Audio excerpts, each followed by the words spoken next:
This day, this moment, this breath, it was not promised, but it was given. And if it was given for a purpose. You didn't wake up by accident. You didn't enter this day by chance. There is divine intent wrapped around every second of your existence. And so today cannot be just another day. It must become a day of purpose, a day of direction, a day of leading. But you cannot lead yourself, for the one who leads himself walks in circles. The one who depends only on his own understanding ends up lost in a maze of his own thoughts. The heart can be deceptive. Emotions can lie. Even logic, without the light of truth, can lead into confusion. So you lift your eyes to the one who knows the way, who is the way, and you say, Lord, lead me today.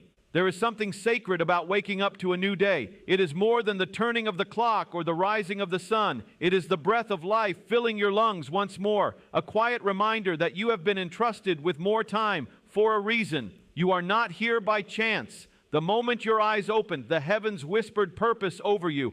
Every morning carries with it a divine invitation to walk not just through time, but through destiny. It may seem ordinary, but no day is ever truly ordinary when it's written by the hand of eternity. Many people treat the morning as just another start to another routine, but those who are aware, those who are listening, understand that waking up is not a guarantee. It is a call to rise with meaning, a call to respond with surrender, a call to seek direction not from the chaos of the world, but from the one who holds time itself. Today is not just a placeholder between yesterday and tomorrow. It's a piece of a greater design, a thread in the tapestry of something eternal. Even in the smallest of moments today, there are seeds of purpose. A conversation that seems random could be divinely orchestrated. A delay you didn't expect may be protecting you from something unseen. A door that closes may be guiding you to one that's better. But you only begin to recognize these things when you see today not as yours to control, but as a path to be walked with reverence. When you start your day with the awareness that you are being called, you begin to notice the fingerprints of the divine on everything around you. Some days come with clarity, others with confusion. But even on the days when the path feels unclear, purpose is still present. The confusion is not a sign of abandonment. It's often the very environment where trust is born. You don't need to know the entire plan to walk in purpose. You just need to take the next step with intention, with humility, with the simple prayer, lead me, shape me, use me. And that's the shift when you stop asking for the day to go your way and start asking to be led the right way. Your prayers change, your posture changes. You go from rushing to listening, from striving to trusting. You begin to view interruptions as possibilities and setbacks as setups. The people you meet aren't just people, they're potential assignments. The choices you face aren't just decisions, they're opportunities to walk in wisdom. So when the morning comes and your heart is still before the noise begins, remember this: you were given today for a reason. There is something in this day that eternity has placed in your hands. It may not shout, it may not sparkle, but it matters. The question is not whether there's a purpose in today. The question is, will you rise and follow it? There is a deep truth that many overlook in the rush of daily life. Your own understanding, no matter how developed, has limits. Your emotions can be powerful but unpredictable. Your thoughts, though logical, are shaped by experience, fear, and incomplete knowledge. And your instincts, while sometimes helpful, can also be distorted by anxiety or desire. Trying to navigate life by relying solely on these things is like trying to steer a ship through a storm without a compass. You might move, but you won't necessarily move in the right direction. That's why seeking guidance beyond yourself isn't weakness, it's wisdom. So many times, people plan out their day or their life with good intentions, but still find themselves lost or frustrated. That's because intention isn't the same as direction. You can have a heart full of good intentions and still walk into the wrong places, say the wrong things, or miss the path meant for you. Human wisdom is limited, not because it's flawed, but because it can only see what's right in front of it. It cannot predict the outcomes, it cannot read the hearts of others, and it cannot uncover what lies beneath the surface of circumstance. But there is a greater wisdom available, a wisdom that sees what you can't, knows what you don't, and understands what you cannot yet grasp.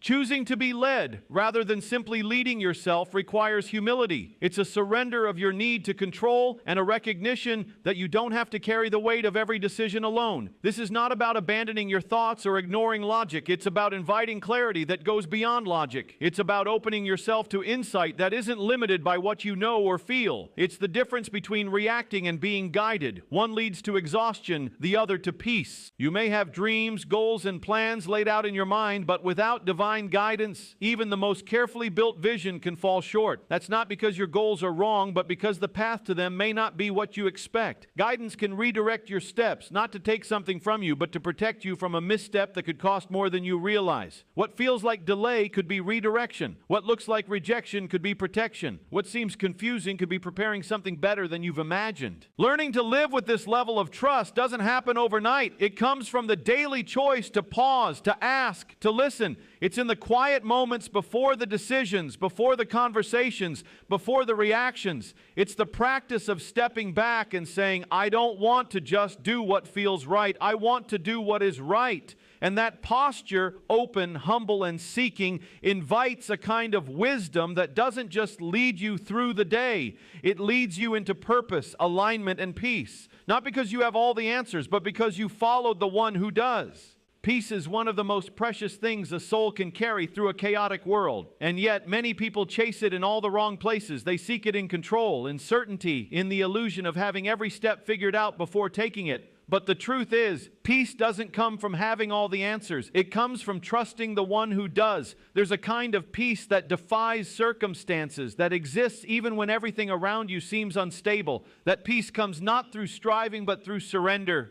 When you make the decision to say, I will not lead myself today, I will be led, something powerful shifts. The burden of figuring everything out begins to lift. You stop obsessing over every outcome and every possible mistake. You release the weight of trying to predict the future or guarantee the perfect result. And in that release, peace flows in. It's not that your situation suddenly changes. It's that your posture toward the situation does. You're no longer gripping every decision with clenched fists. Instead, you're moving forward with open hands and a steady heart. This kind of peace doesn't mean that everything will be easy or that the path will always be clear. It means you're walking with confidence even when the path is foggy. You don't have to sprint ahead or lag behind. You simply walk step by step, knowing you're not walking alone. And that awareness, that presence, anchors your soul. Peace begins to silence the noise. It speaks louder than the doubts and steadier than the fear. It creates space within you to think clearly, to love freely, and to choose wisely. The world tells you to hustle, to always be 5 steps ahead, to never slow down. But true guidance often requires stillness before movement. It calls for listening before acting. When you're led from a place of peace, your pace changes. You don't rush decisions or force open doors. You trust that if something is meant for you, it won't require desperation or manipulation. That's the peace of surrender, letting go of control without letting go of responsibility. You still show up, but without the panic. You still act, but without the pressure. You still care, but without the anxiety.